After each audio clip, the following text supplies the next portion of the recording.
Hi everyone, it's Jill Celeste from YourBrandingPower.com.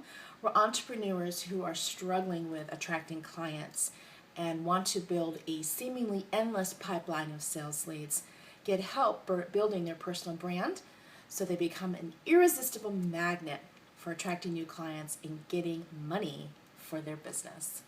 Today I want to talk to you about following up with your sales prospects without seeming like a pest. I know it's, for me, one of the things I really don't want to do throughout my sales process is bother someone. I want to be of value. I want to be there for them when they're ready to make that decision. But I hate being nagged, and I hate to nag other people. So I have had to come up with some very creative ways to follow up with my sales prospects so that it feels very authentic and very genuine and in alignment with what I consider my personal brand. So I want to share with you 5 ideas that I use in my business to follow up with my sales prospects, and maybe it'll help you as well follow up and keep in touch with those folks who are interested in your business. So the first idea that you can implement is to make sure that your sales prospects subscribe to your e-newsletter or e-zine. If you regularly publish an e-newsletter, make sure that your sales prospects are receiving it. And really there's 2 ways you can go about this, because you want to make sure you have their permission, right? So you can, during the sales call, say, hey, can I put you on my list to receive my high value newsletter? Or you can send an email with a link to where they can subscribe themselves. Either way, but the idea is to keep them in that loop, and that's a nice passive but high value way for them to stay in touch with you. So that's the first tip. The second tip is about warm letters. Warm update letters is a technique that I learned through my business mentor, and it's really effective. Is every month you send out a warm update to your contacts, and it talks about what you're doing with your business, what an ideal customer looks like for you. So add your sales prospects to your mailing list for your warm update. You will need their physical address because this is a snail mail type of marketing technique, but it's very effective because if you think about the type of mail you receive, very few people are sending personal correspondence through the mail. So when you're sending something, it's almost guaranteed to be opened, and that's really valuable, especially when you compare it to email, which may or may not ever get opened, or if it does, it's sort of glossed over and tossed in the trash.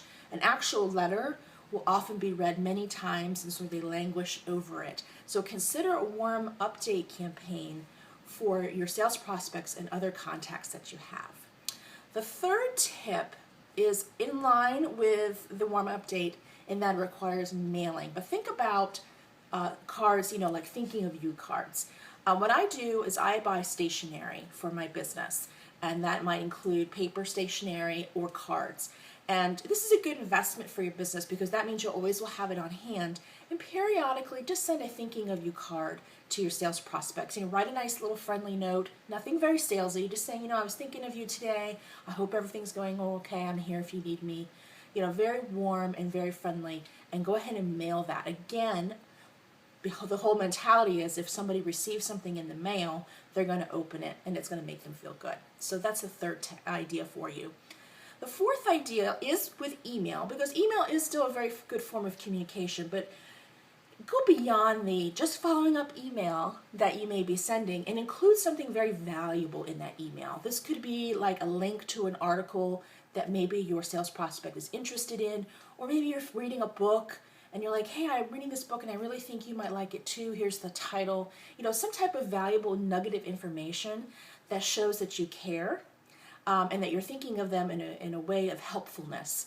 So think a little bit beyond the just checking in email and add some value, add something, a sort of a detail or a piece of information that extends beyond the follow-up.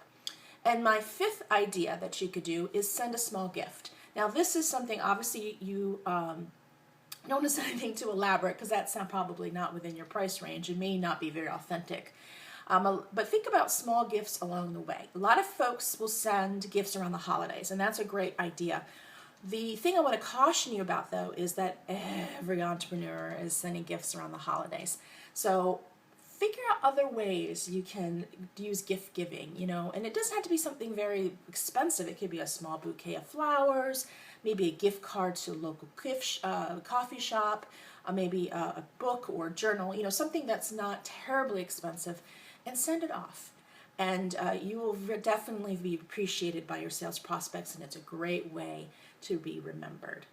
When you think about following up, think about the experiences you've had as a consumer and how entrepreneurs have followed up with you. What did you like? What really resonated with you? And what made you feel icky, like you were really being sold to? And use that experience to come up with your own ideas to keep in touch with your sales prospects. Hopefully my 5 ideas will get your creative juices flowing as well. So if you need more marketing or personal branding tips, I hope you'll come on over to my website at www.yourbrandingpower.com. And until next time, here's to your personal branding success, and have a great day.